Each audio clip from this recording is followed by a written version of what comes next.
Има сериозни индиции дека пожарите се подметнуваат од политички причини. Станува збор за сериозен тероризам што се прави на државата, вели министерот за внатрешни. Според Оливер Спасовски, за жал ситуацијата со пожарите во државата ескалира. И тоа се случува не само поради сушниот период и временските услови што се поволни за пожари, туку дека најголемиот дел од нив се подметнуваат. За жал ситуацијата во делот на пожарите ескалира во државата. И тоа од неколку причини. Не се само временските услови кои што се поволни, би рекол, за пожари, заради тоа што имаме навистина сушен период. Меѓутоа, најголемиот дел од нив секако дека се пожари кои што се подметнуваат.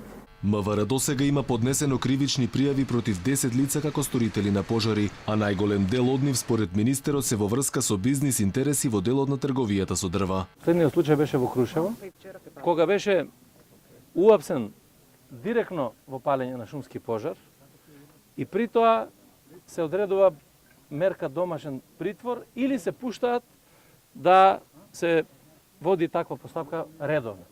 Вчера тоа се направи кај Борис Трајковски салата и сериозни индиции имаме дека ова го прават дури од политички причини. И додека пламени јазици ги голтаат шумите низ земјава и избувнуваат пожари, сериозно ни фалат пожарникари, авиони и пилоти. Во моментов има 700 пожарникари, од кои само 200 се во противпожарната единица во Скопје. Инаку на ниво на држава потребни се уште најмалку 500 пожарникари. Ситуацијата не е добра ниту во дирекцијата за заштита и спасување, која во моментов кубури со пилоти. Сега располагаат само со 6 пилоти, а во случај кога треба да се гасне пожар, обучени да танкираат и да фрлаат вода се само 2.